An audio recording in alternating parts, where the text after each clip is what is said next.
के लिए शरीर की आवश्यकता है। जो आज उपवास कर रहे हैं वो शरीर को तपा रहे हैं, किस लिए? हमें परम तत्व को पाना है, तो शरीर को कष्ट करेंगे तभी परम तत्व की यात्रा होगी। दूध को तपाने के लिए पात्र आ जाता है, अग्नि आ जाती, दूध तप जाता है। हम घरेलू बात कर रहे हैं क्योंकि आपको तपस्या से जोड़ना है। हमारे पार्श्वनाथ भगवान के ऊपर कितने भवता उपसर्ग हुआ, 10 भवता उपसर्ग हुआ। वो ध्यान से भटके क्या? वो आपसे बोला जाए 1 घंटा आपको धूप में बैठना है, बैठोगे क्या? हमारे आचार्य भगवान प्रसन्न सागर जी महाराज जी, हमारे आचार्य भगवान प्रमुख सागर जी महाराज जी ध्यान सामायिक करते हैं धूप में। वो आपसे बोल दिया 1 घंटे के लिए पैदल चल लो, नंगे पैर चल पाओगे? आपको गौरव होना चाहिए कि हमारे साधु संत इतनी बड़ी तपस्या करके पूरे भारत में भ्रमण कर रहे हैं। ये कम तपस्या नहीं है।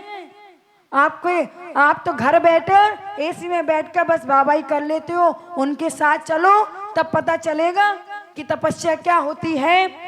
क्या करते हैं साधु संत? वो 24 घंटे में 1 बार भोजन करते हैं, 24 घंटे में 1 ही बार जल लेते हैं, काय क्लेश रहते हैं, अपने शरीर पे जो आ जाए वो ग्रहण करते हैं। कोई भी उपसर्ग कर दे, उपसर्ग को ग्रहण कर अंगीकार करके वो ध्यान में लीन हो जाते हैं। तो बंधुओं, अपने जीवन में तपस्या लाओ। जिस प्रकार दूध को तपाने के लिए पात्र चाहिए, आपके पास पात्र है, शरीर रूपी पात्र है, लेकिन अग्नि जलाना है तपस्या की। आपको अग्नि जलाना है उपवास की, आपको अग्नि जलाना है रस्त की। तो अग्नि को जलाकर इस शरीर को क्रश करो, तभी आपको जीवन सार्थक होगा। जिनागम की एक घटना है, उस घटना को बताते हुए अपनी बात को समाप्त करेंगे। शुभचंद आचार्य और शुभचंद आचार्य दूसरे नंबर पर व्रतहरि, 2 भाई थे, शुभचंद आचार्य और व्रतहरि। शुभचंद आचार्य तो आचार्य बन गए, लेकिन व्रतहरि ने ब्राह्मण का रूप ले लिया। दोनों तपस्याएं कर रहे हैं अपने अपने स्थान पर, दोनों लोग तपस्या कर रहे हैं अपने अपने स्थान पर। जैसे हमारे अनिल भैया, कमल जी, दोनों तपस्या करते हैं अपने अपने स्थान से। उनको क्या करना है, उनको क्या करना है। वैसे ही शुभचंद आचार्य और व्रतहरि तपस्या करने गए। व्रतहरि ने 12 साल तक तपस्या की, किस लिए? कि एक रसायन बनाना है। 12 साल तक उन्होंने तपस्या की। तपस्या के बाद उन्हें एक रिद्धि प्राप्त हुई। उन्होंने एक रिद्धि से एक सोने बनाने का रसायन बना लिया। क्यों?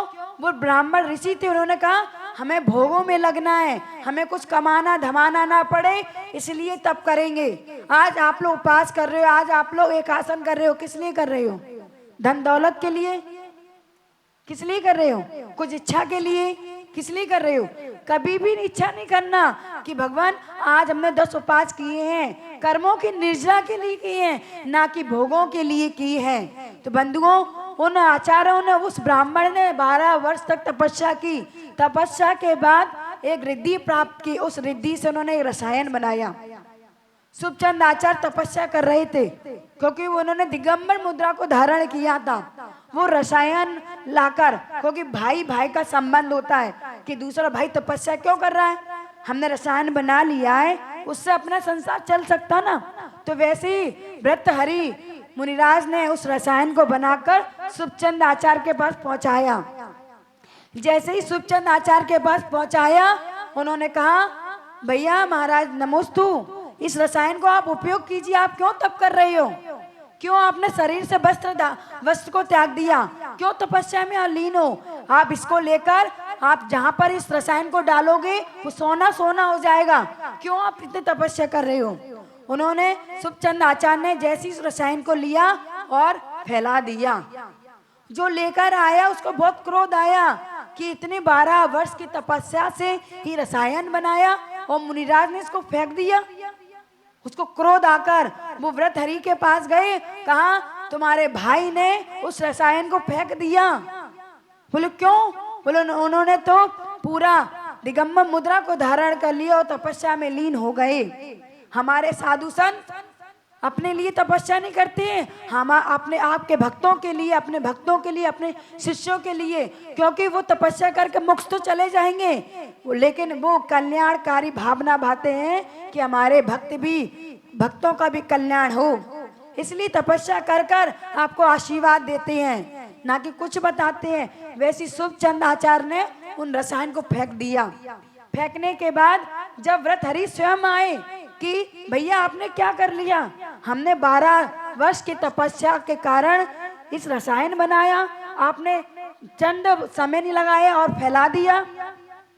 आप तपस्या कर रहे हो, आपकी तपस्या में क्या जादू है? शुभचंद आचार्य से व्रतहरि ने पूछा, आप जो तपस्या कर रहे हो उसमें क्या जादू, आप बताइए।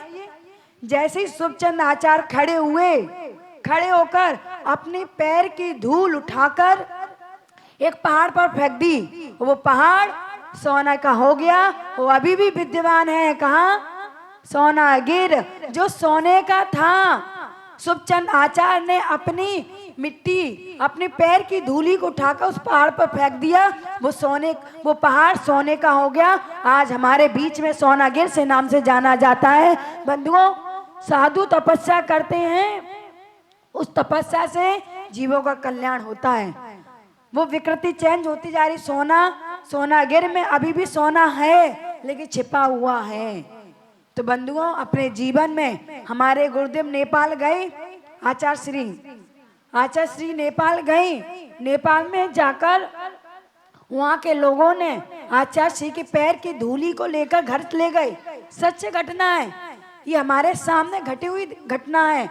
उन्होंने उस धूली को लगाया और जिनके सिर दर्द, बुखार, कैंसर, टीबी जैसी बीमारियां उस धूली को लगाकर कम हो गई। सत्य आचार्य श्री के मुख से घटना सुनी।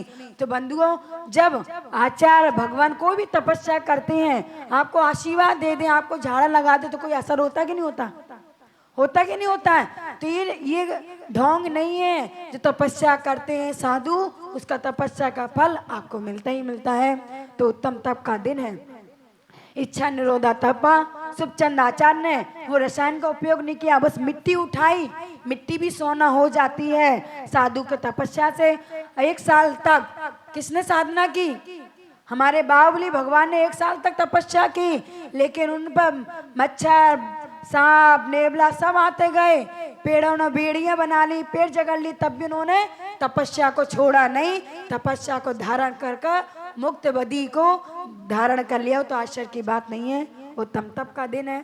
अपने जीवन में कुछ न कुछ त्याग लेना, अपने जीवन में कुछ न कुछ तप करना। शरीर को भोगों में नहीं लगाकर तप से सजाना है।